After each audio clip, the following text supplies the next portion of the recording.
श्री कृष्ण ने क्यों नहीं किया था राधा से विवाह? हिंदू धर्म में बहुत सारी बातें ऐसी हैं जो इतिहास में घटित हो चुकी हैं, लेकिन उनके सवाल किसी को आज तक नहीं मिल पाए। मगर आपने कभी सोचा है कि ऐसा क्यों हुआ?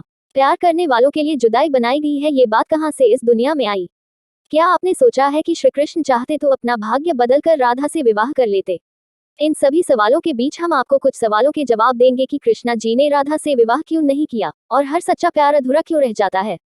ऐसा कहा जाता है कि श्री कृष्ण और राधा का प्रेम अमर है और इनके प्रेम ही मिसाल हर प्यार करने वाले देते हैं, और ये उनके लिए एक मिसाल भी है। श्री कृष्ण की अर्धांगिनी ना होते हुए भी राधा रानी का नाम कृष्ण जी के साथ जुड़ा रहता है। हर जगह राधे कृष्ण ही जपा जाता है और लिखा जाता है। फिर ऐसी कौन सी वजह से जो इस सच्चे प्रेम करने वाले विवाह के बंधन में नहीं बंध पाए? इससे जुड़ा एक रहस्य है जो हर राधा कृष्ण भक्त को पता होना चाहिए। ब्रह्मावैवर्त पुराण में एक कथा का उल्लेख किया गया है जिसमें श्री कृष्ण और राधा गोलोक में रहते थे। एक बार कृष्ण अपनी पत्नी विरजा के साथ घूम रहे थे, तभी राधा वहां मौजूद नहीं थी। परंतु थोड़ी देर बाद जब वे वापस लौटी तो कृष्ण जी को विरजा के साथ देखकर क्रोधित हो गईं। क्रोध में आकर राधा ने श्री कृष्ण को अपशब्द कह दिए और उनका अपमान करने लगी। ये विरजा से सहन नहीं हुआ और कृष्ण जी को छोड़कर नदी में परिवर्तित हो गई, और इसके बाद कृष्ण जी बहुत दुखी हो गए थे। विरजा के जाने के बाद भी राधा का क्रोध शांत होने का नाम नहीं ले रहा था और वे कृष्णा से बहुत नाराज थीं।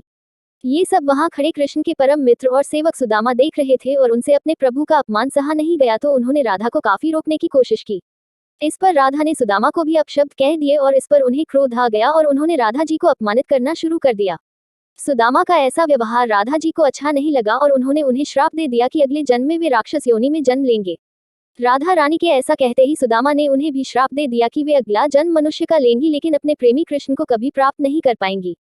इसी श्राप के चलते राधा रानी ने अपना अगला जन्म वृषभानु और कीर्ति की पुत्री के रूप में लिया और बाद में श्री कृष्ण को कंस का वध करने के लिए जाना पड़ा और यही वे दोनों हमेशा के लिए बिछड़ गए। ऐसा कहा जाता है कि राधा का विवाह रायण नाम के एक वैश्य से हो गया था और विवाह के बाद राधा जी ने अपने पति के पास अपनी छाया स्थापित की और वे बैकुंठ को लौट गई थी।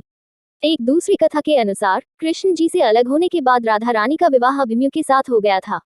वैसे तो राधा और कृष्ण का विवाह नहीं हो पाया और पुराणों में कई कथाएं प्रचलित हैं, जिनमें कथा ये भी कहती है कि स्वयं राधा जी ने श्री कृष्ण के विवाह प्रस्ताव को ठुकरा दिया था क्योंकि वे द्वाले की कन्या थी और श्री कृष्ण महलों में रहने वाले राजकुमार थे।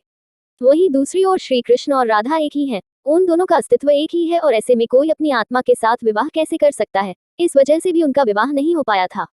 जितने लोगों ने ग्रंथ लिखा उतने लोगों ने अपनी अपनी बातें कही, लेकिन सच तो ये है कि उनका मिलन नहीं हो पाया और इसी बात को लोग सदियों से मानते आ रहे हैं कि सच्चे प्यार में मिलन संभव नहीं होता है। जब कान्हा बाल गोपाल थे तब से ही उनका मन कन्याओं में ज्यादा लगता था और उनकी बंसी की मधुर वाणी को सुनने के लिए कोई भी उनके साथ आ जाता था। बालिकाएं तो बालिकाएं, कई युवतियां भी गोपियां बनकर नन्हे कान्हा के आगे पीछे घूमती थी। इसके बाद बचपन में ही उनका और राधा का प्रेम प्रसंग चला। कृष्ण जब भी बंसी बजाते थे तो राधा अपने आप कहीं से भी भागकर आ जाती थी। ये छिप छिप कर मिलते थे और अपने आने वाले भविष्य के सपने संजोते थे, लेकिन श्री कृष्ण को अपने जन्म का उद्देश्य हमेशा चुप रखता था। युवावस्था में उन्हें कंस को मारने के लिए मथुरा जाना पड़ा था, तब वे राधा को समझाने गए थे। श्री कृष्ण ने राधा से कहा कि वे इस विश्व में सबसे ज्यादा प्रेम उनसे ही करते हैं, लेकिन उनका मिलना संभव नहीं है और उन्हें किसी और उद्देश्य से परमात्मा ने जन्म दिया है। बिछड़ते हुए दोनों का हृदय रो रहा था, लेकिन फर्ज के आगे श्री कृष्ण ने अपने हृदय को कठोर बनाकर राधा से दूर हो गए।